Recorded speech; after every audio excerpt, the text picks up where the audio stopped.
Hello guys. Previous video में आप लोगों का बहुत प्यार मिला, उसके लिए बहुत मैं शुक्रगुजार हूँ आप लोगों का। Thank you so much.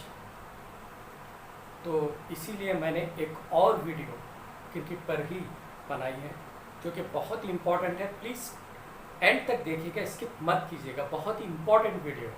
चलिए चलते हैं। ये देखिए, मैंने 6 मेन पॉइंट्स नोट किए हैं। क्रिकेट क्रिकेट मेन टिप्स, ये सारे क्रिकेट के मेन टिप्स हैं। अगर आप इसको फॉलो करते हैं तो आप बहुत बड़े ऑलराउंडर बन सकते हैं, बहुत बड़े क्रिकेटर बन सकते हैं। चलिए, number one tip, left hand press and rotate the body. Number one आपको ये करना है कि आप जब कभी बॉलिंग करते हैं, मैंने इससे पहले प्रीवियस वीडियो में बताया था कि आपको बॉल इस तरह से रोटेट करना होता है। एक और चीज़ आपने देखी होगी कि जब कभी आप बॉलिंग करते हैं, अगर इस तरह से आप उंगलियों को जोड़ते हैं तो आपका बॉल बाउंस हो जाता है, ज़्यादा ऊपर की तरफ आता है। टप्पा खाने के बाद बॉल जो है ना ज़्यादा उछाल ले लेता है, बाउंस हो जाता है। अगर उंगलियों को आप इस तरह से जोड़ते हैं, अगर उंगलियों को आप इस तरह से खुला कर देते हैं, ज़्यादा गैप रखते हैं, दो उंगलियों के बीच जो एक गैप दिख रहा है, इस तरह से अगर आप ज़्यादा गैप देते हैं तो जब आपका बॉल ज़्यादा उछाल नहीं लेगा, कम बाउंस होगा। और इस तरह से आपको रोटेट तो करना ही है। ये बाउंस के लिए इस तरह से जोड़ देना पड़ेगा, ये दोनों उंगलियों को के बीच का जो डिस्टेंस है ख़त्म हो जाएगा, बिल्कुल इस तरह से जोड़ना पड़ेगा अगर आप बाउंस करना चाहते हैं। अगर आप बॉल को नीचे रखना चाहते हैं, विकेटों के लेवल पे लाना चाहते हैं, तो इस तरह से आप ये जो दो उंगलियों के बीच का जो गैप है इस तरह से रखें और रोटेट करें। ये और एक और चीज़ मैंने क्या लिखा है, left hand press, rotate the body. और एक और चीज़ है कि आपको इस तरह से लेफ्ट हैंड को ऊपर करना है और इस तरह से उंगलियों को जो है ना आपके प्रेस करना है, इस तरह से आपको प्रेस करना है। प्रेस करके आपको इस तरह से रोटेट करना है। प्रेस करने के बाद आप रोटेट करते हैं तो आपको ये होता है कि आपको ग्रिप मिल जाता है। जब आपको ग्रिप मिल जाता है तो ज़्यादा रोटेट में होता है। जब ज़्यादा रोटेशन होता है तो बॉल ज़्यादा हाई क्वालिटी में स्विंग हो जाता है। जब हाई क्वालिटी में स्विंग हो जाता है तो क्या होता है, बैट्समैन को खेलना बहुत मुश्किल हो जाता है। एक और चीज़ मैंने क्या लिखा है, रोटेट दी बॉडी। और जब भी आप बॉलिंग करते हैं तो आप खासकर इस बात का ध्यान रखें कि आपको इस तरह से रोटेट आपको करना है, क्योंकि आपको इस तरह से एडिशनल एनर्जी मिल रही है, जिसकी वजह से इसलिए कभी भी आप बॉलिंग जब आप करते हैं तो इस तरह से होकर इस तरह से रोटेट हो जाए, तो इस तरह आपको एडिशनल एनर्जी मिलेगी, आपके लिए बहुत ही यूज़फुल रहेगा। ये एक और टिप है जो कि मैंने अभी बताया। और सेकंड टिप्स ये है कि throw the ball at the upper most layer. हाँ, अगर आप चाहते हैं कि आप बहुत अच्छे फील्डर भी बने तो उसके लिए आप अक्सर देखते हैं कि आप फील्डिंग प्रैक्टिस करना चाहते हैं, लेकिन आपको कोई फील्डर मिलता ही नहीं है। फील्डिंग प्रैक्टिस के लिए कोई प्लेयर मिलता ही नहीं है, क्योंकि अक्सर प्लेयर्स ऑलरेडी वो फील्डिंग प्रैक्टिस कर चुके होते हैं, इसलिए आपको फील्डिंग के लिए कोई मिलता नहीं। तो जब आप क्या करें, तो इसलिए मैं ये कहना चाह रहा हूँ कि जब भी आप अच्छी सी फील्डिंग प्रैक्टिस करना चाहते हैं तो आप ये करें कि बॉल को हवा में फेंक दें।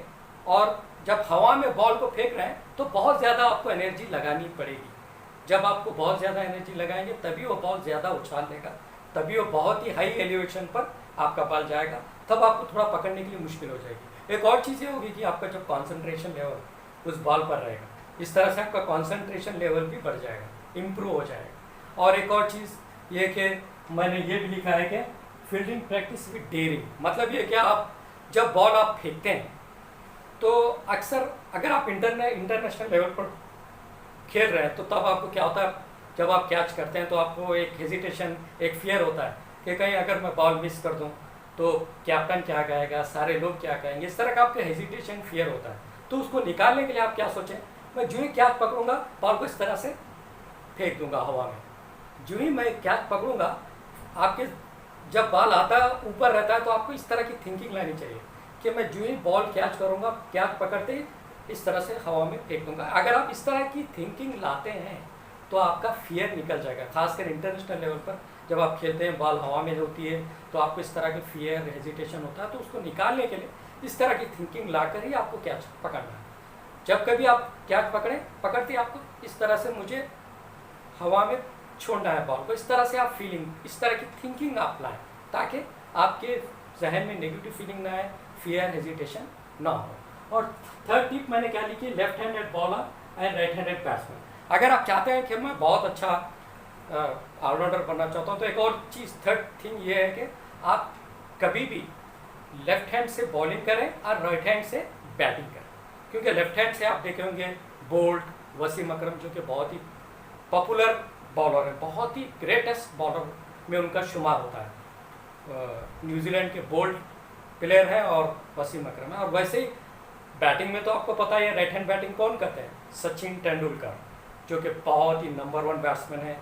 और उसके बाद विराट कोहली, रोहित शर्मा, ये सभी राइट हैंड बैट्समैन है। तो इसलिए आपको लेफ्ट हैंड बॉलिंग करना चाहिए, राइट हैंड बैटिंग करना चाहिए ताकि आप ग्रेटेस्ट बैट्समैन बन जाए, ठीक है। लेकिन ये मैं जूनियर्स के लिए बोल रहा हूँ, सीनियर्स के लिए जैसा चल रहे हैं वो वैसे ही चलें, क्योंकि फिर से वो पैदल हो जाएंगे, फिर से उनको प्रैक्टिस 100 A to Z करना ये बहुत भारी पड़ जाएगा। पर जूनियर्स जो अभी जस्ट क्रिकेट में इंटर होना चाहते हैं उनके लिए बता रहा हूँ कि वो पहले से माइंड सेट कर लें कि मुझे लेफ्ट हैंडेड बॉलर बनना है और राइट हैंड बैटिंग करना है। चलिए फोर टिप्स क्या है, कॉन्फिडेंट शॉट, डोंट कंफ्यूज। जब आप शॉट खेल रहे हैं तो आपको शॉट के दौरान आप कंफ्यूज ना हो, मैं प्लेट करूं या शॉट मारूं, अच्छा सा एक स्ट्रोक लगाऊं या प्लेट करूं, आप इस तरह से कंफ्यूज ना रहें। अगर आप इस तरह से कंफ्यूज रहेंगे तो आपको अननेसेसरी हेजिटेशन क्रिएट होगा, आप डेफिनेटली आउट हो जाएंगे। अगर आपको शॉट लगानी है तो आपको शॉट लगानी ही है, 1-2 बॉल मिस हो सकते हैं, थर्ड बॉल तो आपको डेफिनेट छक्का या चौके के लिए चला जाएगा, या फोर्थ बॉल तो डेफिनेट चला जाएगा। लेकिन आप कॉन्फिडेंसली शॉट लगाते हैं तो उससे फ़ायदा ये मिलेगा, सपोज एज लगकर अगर आपका बॉल जाता भी है तो वो कैच बहुत मुश्किल होती है, आसान कैच नहीं होती है। अगर आप कॉन्फिडेंस शॉट, ताकत वाला शॉट, कॉन्फिडेंस शॉट लगाते हैं तो किसी को भी वो कैच पकड़ना इतना आसान नहीं होता है। तो इसलिए आप कॉन्फिडेंस शॉट खेलें, कंफ्यूज ना हो, मुझे क्या प्लेट करूं, क्या शॉट लगाऊं, इस तरह के कंफ्यूजन में आप डेफिनेटली आउट हो जाएंगे। तो ये मैं कहना चाहूँ, ठीक है। और अब चलते हैं 5th टिप की तरफ, technical batting up to 20 runs. तो आपको 20 रन्स तक तो सिर्फ टेक्निकल बैटिंग करना है, मतलब है कि ज़्यादा शॉट्स, रिस्की शॉट खेलने की ज़रूरत नहीं है। और ख़ासकर एक और चीज़ बहुत सारे लोग करते हैं, स्टंपिंग, आगे जाते हैं पीछे से स्टंप आउट हो जाते हैं। ऐसा भी आप कभी नहीं करें, वरना स्टंप, मैं समझता हूँ कि क्रिकेट में अगर कोई स्टंप आउट हो रहा है या रन आउट हो रहा है तो खुदकुशी कर रहा है।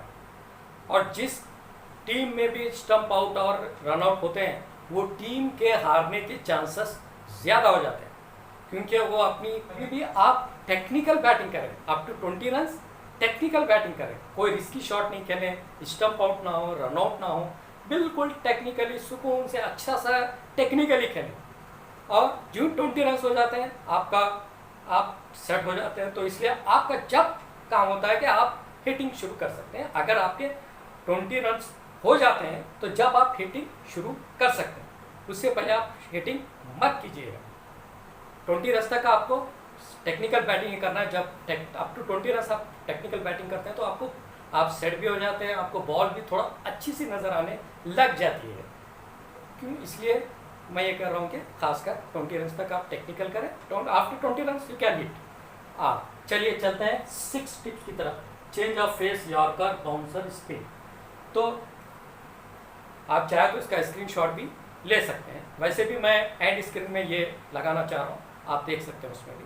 तो अक्सर बॉलर क्या करते हैं, जब कभी कोई अच्छा बैट्समैन भी उनको मिल जाता है तो वो, अगर वो उनको सिक्सर चौके लग जाते हैं उनकी बॉलिंग पे तो वो हेजिटेशन शुरू हो जाता है, उनका डीमोटिवेट हो जाते हैं। और डीमोटिवेट होकर वो क्या करते हैं, और भी ख़राब, उनका टैलेंट ख़राब हो जाता है, और भी ख़राब बॉलिंग शुरू कर देता है, और भी उनकी पिटाई शुरू हो जाती है, छक्के चौकों की बरसात शुरू हो जाती है। उसके बाद वो क्रिकेट में आना ही भूल जाते हैं। तो जैसा कि इससे पहले एक मनोज प्रभाकर को जयसूर्या ने बहुत हिटिंग की थी, तो उस वक्त आप खासकर जब कभी आप आपको बॉलिंग पे कोई स्ट्रोक ज़्यादा लगा रहा है, छक्के चौके ज़्यादा लगा रहा है, तो आप डिमोटिवेट ना हो। आप क्या करें, आपको ऊपर वाले ने माइंड जो दिया है ना उसका यूज़ करें। आप क्या करें, चेंज ऑफ फेस करें। आप अंपायर के राइट साइड से बॉलिंग कर रहे हैं तो आप अंपायर के लेफ्ट साइड से बॉलिंग कीजिए। फिर भी आपकी बॉलिंग पे चौका छक्का लग रहा है तो आप बाउंसर कीजिए, यॉर्कर कीजिए।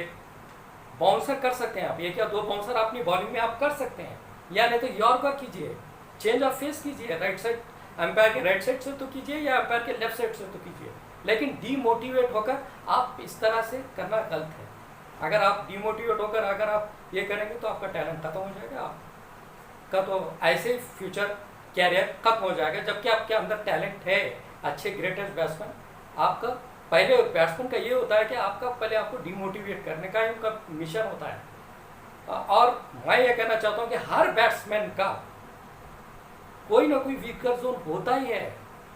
कोई बाउंसर पे कोई शॉर्ट पिच पे सही नहीं खेलता है, कोई चेंज ऑफ फेस करने पर ठीक से नहीं खेलता है, यॉर्कर पे कोई सही नहीं खेलता है। कभी आप कोई लेग साइड पे स्ट्रॉन्ग अच्छा शॉट खेल लेता है तो कोई ऑफ साइड पे सही नहीं खेलता है। कोई ऑफ साइड पे अगर अच्छा खेल लेता है तो वो लेग साइड पे उसका वीकर जोन होता है। तो उसका वीकर जोन पहले देखिएगा, जो उसका वीकर जोन पे उस पर ही आप अटैक कीजिए, वही बॉलिंग आप कीजिएगा, डेफिनेटली आप सक्सेस हो जाएगा। तो ये सारी चीज़ें आपको करनी होते हैं। अगर आप बहुत ग्रेट प्लेयर बनना चाहते हैं तो प्लीज़ ये सारी चीज़ों को फॉलो कीजिएगा। Thank you. और ख़ासकर एक और चीज़ मैं ये कहना चाहूँगा कि आप वीडियो को देख तो रहे हैं लेकिन सब्सक्राइब करना भूल रहे हैं। प्लीज़ सब्सक्राइब ज़रूर कीजिएगा और लाइक ज़रूर कीजिएगा। Thank you so much.